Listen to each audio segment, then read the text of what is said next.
You are listening to Scars and Guitars, the podcast series. My name is Andrew Mackay-Smith, and I hope wherever you are in the world and whatever you're doing very well. You're about to listen to a conversation between myself and a fella called Vaughan Davies. He is the guitarist in excellent Perth outfit, Simone and Girlfunkle. The reason for the conversation was to promote the band's new album, which is called Hold On. I do encourage you to go online and check it out. But let's have a listen to what Vaughan has to say. Here we go. Vaughan, welcome to the show. Awesome. Thanks for having me. Thank you. And according to the Simone and Girlfunkle bio on Facebook, your new album, Hold On, is spearheaded by the new single And Opener Girls, which is a self-described war cry declaring that the gender-equal band won't be stepped on. So what else can listeners expect, or what do they need to know about the album? It's been a little while in the making, sort of 5 years since the last one. It's the songwriting and everything sort of evolved a bit, whilst there are sort of, your more tender, folky numbers with lots of great harmonies from the girls. The band sort of has really evolved into a band and taking full advantage of, everything that we have to offer there. So there's all kinds of things. Girls is a pretty unashamed pop number. There are a few on there, then some softer moments, which are just the girls and maybe a tiny bit of instrumentation, some a cappella stuff, some slightly heavier stuff from us, not particularly heavy in general, but for us. Yeah. I use a fuzz pedal, that's pretty extreme for us. I don't know. It's just a nice, simple, quick little pop folk record, really, yeah. Oh, good on you. And, what are the lyrical themes across the album? Because that statement there about girls is, it's pretty self-explanatory. But so what else did you guys talk about across the album? There's all kinds of bits and pieces, sort of your good old standards of love and loss, whether that's, relationships or pets and stuff, and then just other aspects of relationships and, just the good and the bad and everything that comes with that, sort of personally driven stuff, but leaving it vague enough and open enough for people to make their own meaning out of too, which I always quite like with songs. Yeah, cool. So what are your ambitions for the album? Is it Kiss-style world domination, or is it something closer to home? Oh, man, always. If that's on the cards, that's always great. I guess it's just, just to try and get a few more shows, some decent shows and supports and bits and pieces like that. Mm-hmm. Chuck in a bit of a tour and, we're all pretty good friends, so it's just an excuse to have a bit of fun together, and whatever comes from that is always a very welcome bonus. Cool, mate. Now, Dave Parkin, who also produced Tideline and Jebediah, he sorted out your album, and also William Bowden, who looked after Gautier, engineered the album, mate. So there's some wonderful names associated with the band already. How did you link with the pair, and can you tell us about what it was like working with them? Yeah, William Bowden did the mastering. He's a bit of a mastering king. I think everyone pretty much just hits him up and hopes that he's free, and he does his wizardry with everything. So that's always welcome. And we've all worked with Parko before in various bits and pieces or other bands, and he's great. He's such a good dude to get on with. He's got such a good ear and just picks up little bits and pieces and goes, oh, hey, what about trying it this way? Or, he's always just keeping it interesting and keeping everyone's confidence up and just making it, a really easy and fun experience. And I don't know, he's kind of just the go-to guy in Perth, I think, if you're lucky enough to get some time with him, which is pretty hard to come by. But, it's always good fun working with Dave. So I noticed on your Skype profile it said Melbourne. So are you from Melbourne, or is the band from Perth? Ah, okay. I obviously made the Skype profile when I was living in Melbourne. Oh, there you go. So you are from WA. Yeah, we're all from WA. I lived in Melbourne for a couple of years, but yeah, back in Perth. So I've been back here for 4 years, so I should really change that. Okay. Look, the good thing is I get a lot of opportunities to chat to bands from Western Australia. And I've got to ask, what is going on over there? What's in the water? Because so many of the best bands creating music in Australia in 2017 and 18 are coming from the West. Have you got a theory on that? I don't know. I think it's a pretty good combination of a bunch of things. I mean, I assume sort of similar to Queensland, it's a bit more laid back than some other places, so you kind of just do your own thing without, too much of a thought of how it may fare or how it may not fare. You just kind of do it because you want to do it. The scene, whilst being pretty diverse, is quite sort of small, and everyone kind of knows each other regardless of genre, and you sort of get along, go to each other's gigs and know what's going on. There's a pretty good, same thing with 4ZZZ. We've got our community radio station over here who are really active, and everyone just sort of gets around them and goes to bits and pieces, and I don't know, I think everyone's just pretty happy to see good people doing good things, so it all just comes from that. Has Perth got like the Brisbane thing where you share band members with other bands? Oh yeah, totally. Like our last single launch, one of the other supports, Dan, our guitarist, is in it. We've all been in handfuls of other bands over bits and pieces of time, and that's kind of how everyone builds from there. If you're ever looking for a new member, you sort of go, oh, what are my mates up to who aren't active at the moment? There's just, I don't know, it's a nice little community thing, and even the venues, the people at the venues and stuff, and it's, I don't know, I think it's just big enough yet small enough to just have that little community vibe. What are some of the other bands that you've worked with over there in Perth? So when you're putting on some shows, and not just Perth, so regional Western Australia, but who do you look to work with? Or is it just a case of whoever's putting on shows and whoever's convenient for you to work with is the way that it tends to trend?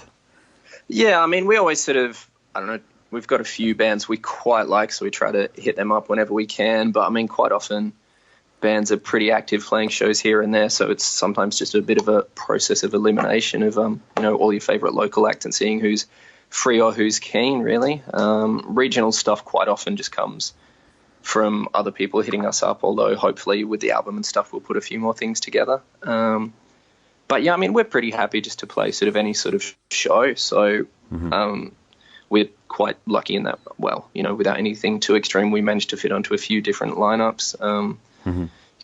So yeah, we just sort of take it as it comes. Like, there are some favourites, but happy to do whatever's offered for the most part, just to get out of the house, have a bit of fun. I reckon you guys would go down a treat with a band called Almond Soy from Perth. Have you heard of those guys? I have heard of them. They played at an RTR thing last weekend. I don't know, my timing's about last weekend or the weekend before, but I didn't actually get down in time to see them, so I'll have to check them out. Cool. So you mentioned before you're a parent. How do you balance, day job, being in a band, and also being a parent? I mean, he's only 9 weeks old, so it's all pretty new at the moment. Luckily, he's a pretty easygoing little dude and a good sleeper and eater, and we haven't had too many issues, and my wife is killing it, which thankfully makes my life easier. So it's just, I don't know, you just sort of try your best and try and do everything you want to do and try and be at home as much as you can as well, and just got to try and balance that out. For now, it's all good. I can't say if it's making me any more or less tired than I would be, because, there's that general fog of having a newborn anyway. So indeed there is, yeah. Yeah. But yeah, no, it's pretty good fun. It gives me something else to focus my energy on both ways, which is always pretty good. Because part of the the parent fraternity, I can tell you, the first one tends to lull you into a sense of security. It's the second one when they come along that they tend to kick your ass a little bit, if you don't mind me saying. And I'm speaking as a parent of two children, one of the two parents of two children. And our second one definitely gave us the hell that our first one didn't. So yeah, we've had that from a few people, like people who had, an angel of a kid first up, and then they decided to have a second. And just as they did, the first one started, becoming not quite as angelic, and everything just became a bit harder. And they were like, oh, well, I mean, I guess at least we made the decision already, because if we hadn't, maybe we wouldn't now. But yeah, it's tough, I don't know. Yeah. Yeah, we're like, I don't even want to say it too much now, but touch wood, he's great at the moment, and hopefully that just keeps going, because it just makes it all so much easier. You're not tearing your hair out. You're still getting some sleep, even if it is broken up. But yes. Yeah, it's all pretty entertaining. That's my main takeaway from it at the moment. Cool. So back to the music, you are touring Western Australia and Victoria through March and April. So how did you go about selecting where to perform? I think we were just seeing sort of who was available and what was up. Like a few of the venues, like friends of promoters or the other bands, the other bands we jumped onto lineups with are friends as well, when we were just trying to tee things up, and the timing and everything just worked out quite nicely. So we're just pretty fortunate in that regard that it all came together quite easily without having to contact a heap of venues and everything. Yeah, gotcha. There he goes in the background. If you need to go and tend to him, you go for it.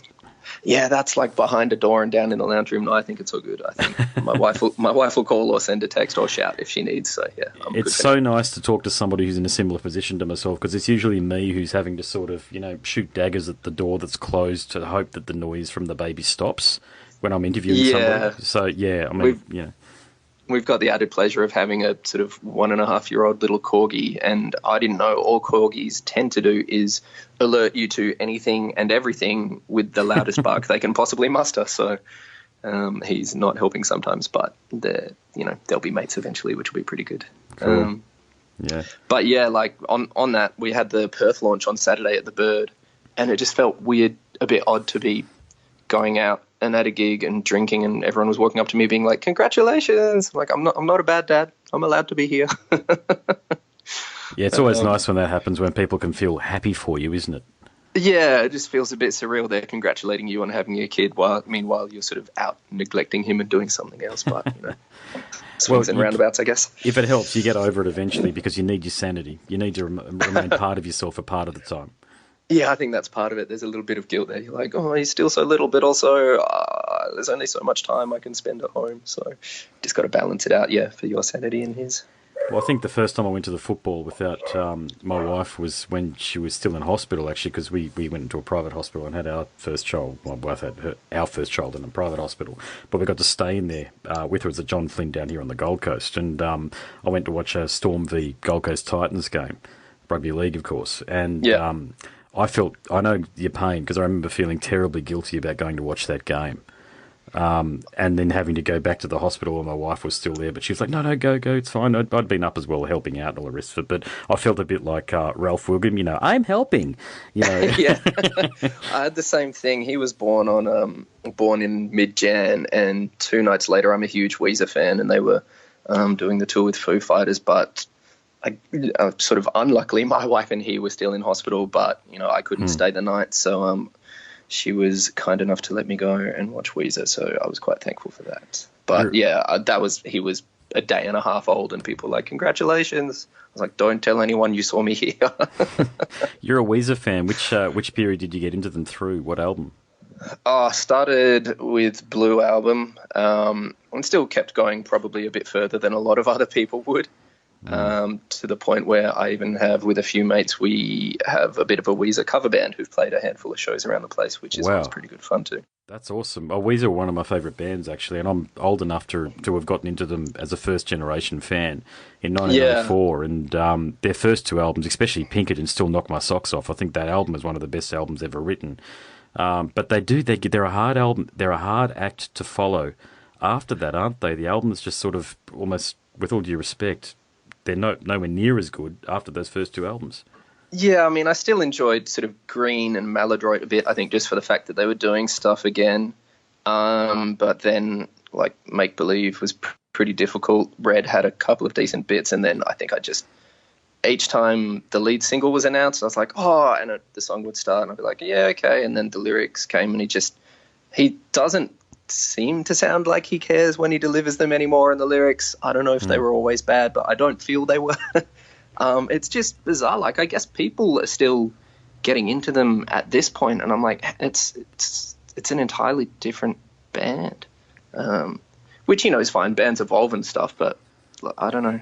They just confuse me a bit. But yeah, I love those first 2 records so much, and then a handful of singles here and there. But yeah, I'm the same way, actually. Yeah, I thought Pork and Beans and a few other singles that they'd released were very good, but the first 2 albums, you could almost take any of the songs off them and they could be singles, but they're standalone tracks, and I think the band agree with me on that point from the perspective that they toured off the back of the first 2 albums back in 2013. They toured Australia and just played those 2 albums.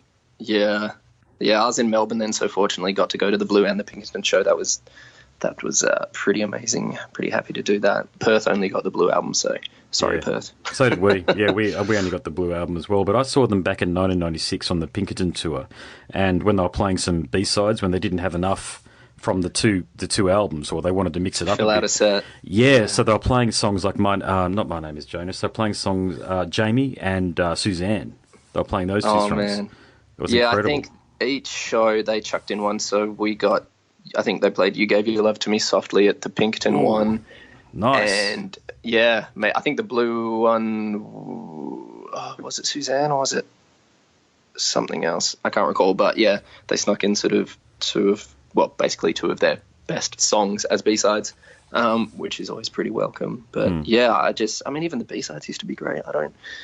maybe going to Harvard for him wasn't the right decision, but who knows? Yeah, no, you're right. No, you know your stuff. You're right. I know there's songs like Michael and Carly that are brilliant that people don't know about. Yeah. But You Gave Your Love to Me Softly, that was on the single, the El Scorcho single, and I actually thought that was a better track than El Scorcho when it was first released. Yeah, that song's like just 2 minutes, and it's just amazing. It's so Perfect. much fun to play. It's, yeah. Oh, you play it? You actually play it in the covers band? No, I tried to, but everyone's like, "What's this song?" I don't know. And I was like, "God damn it, just learn it." No, that's great. No, it's so good to talk to somebody who gets the Weezer thing, because it's rare. Usually you get a lot of people who get into the way people get into Foo Fighters, the FM singles, but Weezer have got a lot of deep cuts that are very meaningful. Yeah. I mean, even like there are some songs which I shouldn't like on Make Believe and a couple on Red.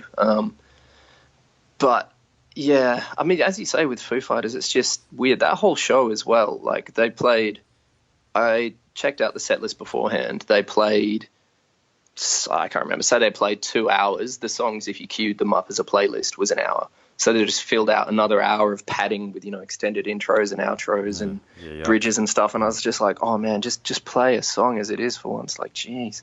But everyone seemed to eat it up. So maybe I'm wrong. Yeah, actually, I've just come back from Soundwave in Melbourne, and not Soundwave. Sorry, what's it called? Download. Was it Download? Yeah. Sorry, I call it the same thing because it feels like that. But look, I'm by no means a fan, and I'll out myself now. But Limp Bizkit, when they played, I think they played.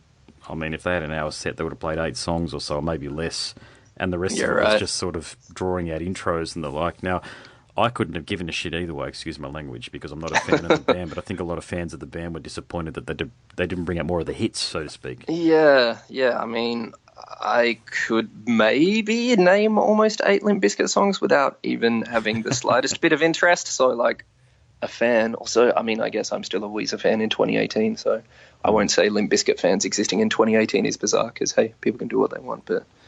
Oh, it's kind of weird. Let's face it, it's kind of strange. Yeah. It was weird to see people who didn't look like they should have been into the band mouth the words along to the songs, because I don't know the songs right, but they sound familiar, but you're not sure what the lyrics are. But it's that whole bro boy culture that was associated with them from the early 2000s that put me off big time. And thankfully there was none of that down there watching them at Download. They were actually... Fred Durst was quite concerned about people's welfare in the audience, and of course he would be after the catastrophe and the tragedy of 2001 or 2, whenever that was, in Sydney. Yeah. So I was grateful to see that, but it's very, it's pretty... The music is Neanderthal, right? It's, big shouty choruses with sort of big drawn-out verses and the like, and... Yeah, it's not intellectual music, with all due respect. Sorry if anybody's listening that's a fan, but yeah, no. Go to Weezer. Go and listen to Weezer if you want to listen to music. Yeah. It's still rock music and it's still got a bit more substance to it. Yeah, get a pop writing masterclass as well. Absolutely, yeah. So your band name, it's hilarious, to be honest. Who came up with that? So I only joined recently, well, a couple of years ago now, but it originally started out as just Bridget, our sort of leadish singer, I suppose, and primary songwriter. Well, she's the only songwriter, then we all just flesh it out. It started out her and another friend, so it was just a sort of duo, 2 girls just playing sort of folk acoustic songs, so that was quite a fitting name then, and it's kind of just stuck around. It's a funny one, like whenever people go, oh, you're in a band, what's its name? I'm like, okay, so... and you have to tell a bit of the lead up, because with no lead up, it's a bit of a bizarre name. And you're like, oh, okay, so you a cover band or you a joke band? You're like, no, we try to be authentic. But I don't know. I think it's always, I mean, most names, you pick it, you stick with it, and at some point you dislike it or whatever. So at least if there's a bit of levity to it, it's not a huge thing. And, I think it kind of translates and conveys the vibe that we have a pretty good time and take it easy. And yeah, I guess most names probably do. They were all a bit silly anyway, but Yeah, band names are also a figment of somebody's imagination, really, aren't they? Yeah. Or when I just remember as a kid, sort of teenager, every record from the Smashing Pumpkins, they were apparently threatening to change their name because they really didn't like it. But it's like, it's just going to be something else silly, isn't it? What's the point? You've got one, stick with it. Yeah. What do you think of the reformation of those guys, with the so-called original lineup minus Darcy Retzky? Yeah, it's pretty entertaining, mostly just seeing... I mean, I'm pretty certain Corgan's basically insane. He'd argue that, but he'd argue it and just, support my case. He's a weird guy, isn't he? I mean, I always saw him as being quite I don't know what you call him, like a snag, sensitive new age guy, but then he started getting into all the Alex Jones stuff and the conspiracy theories, and it turns out he's got his own wrestling company. Yeah, he had the wrestling company thing, which was just bizarre. He's a confusing dude for someone who, I don't know, has written some pretty good stuff along with some pretty not good stuff. But, yeah, he's a pretty perplexing guy. I mean, I don't know how much. I mean, you always sort of used to hear that he'd do the bass lines anyway, and maybe do most of the guitar parts. You can hear that though in the music. Like with all due respect to Darcy, you could actually hear that it was him writing the. As a musician, I'm a bass player and a guitarist, so you can sort of hook into the way people write things, and the way that he was writing the bass lines was the way that whoever wrote the guitar stuff for the Smashing Pumpkins would write the bass lines, aka Billy would write it.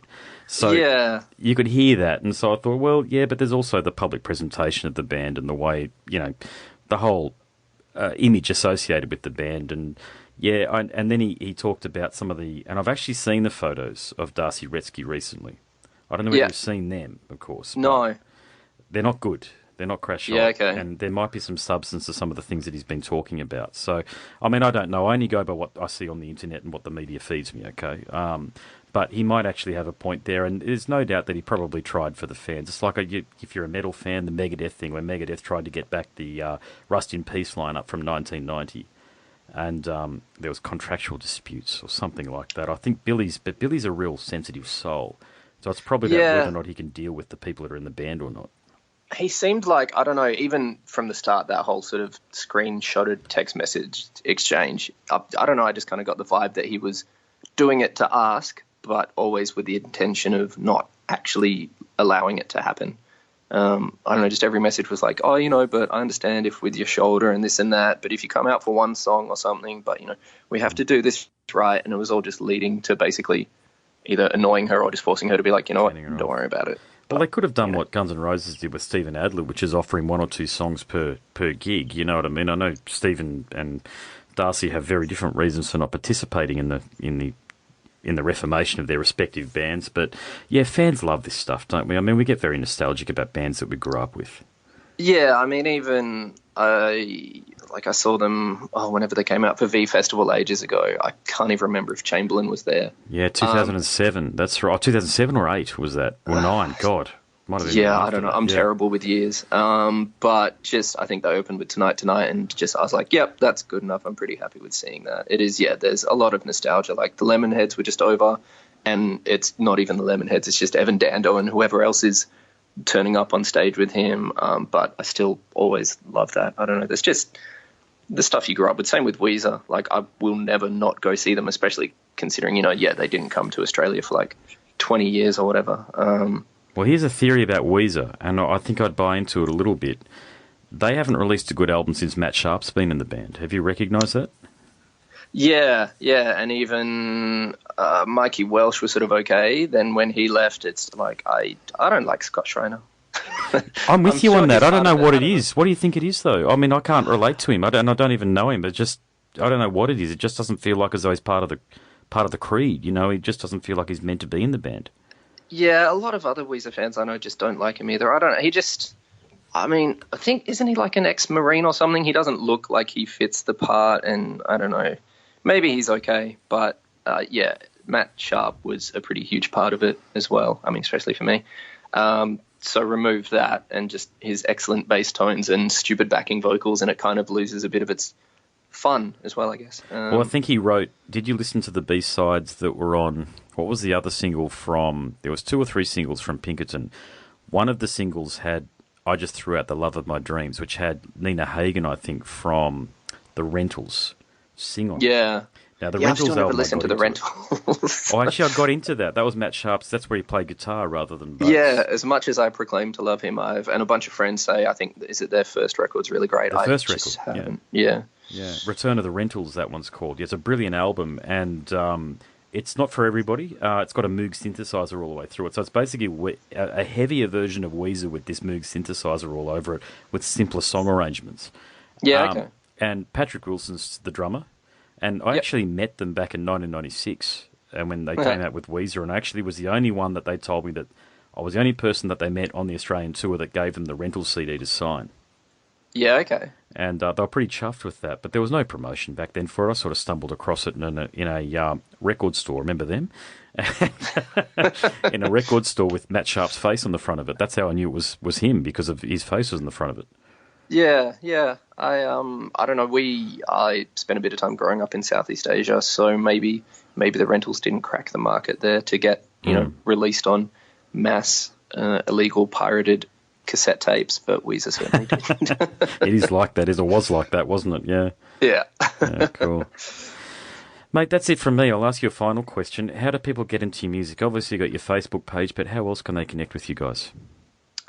We're sort of trying to be relatively active on social media and stuff. So there's Facebook. We've got a YouTube, which we chuck bits and pieces up on. Got Instagram and Twitter, and, the music's available through, iTunes, Apple Music, Spotify. You can buy the record on Bandcamp. I think it's up on SoundCloud too if you want to listen there. I think that's most avenues you can deliver music these days. And yeah, we actually, as you say, we got actual CDs pressed, which is pretty old school and pretty entertaining. Cool. So they're available too. But yeah, try and float around. I'm sure if you search Simone Girlfunkle, something related to us should pop up, and yeah, you can check it out there. All right. Thank you. You are listening to the Scars and Guitars podcast. My name is Andrew Mackay-Smith, and that was my conversation with Vaughan Davies, who is the guitarist in excellent Perth outfit, Simone and Girlfunkle. Thank you so much for listening.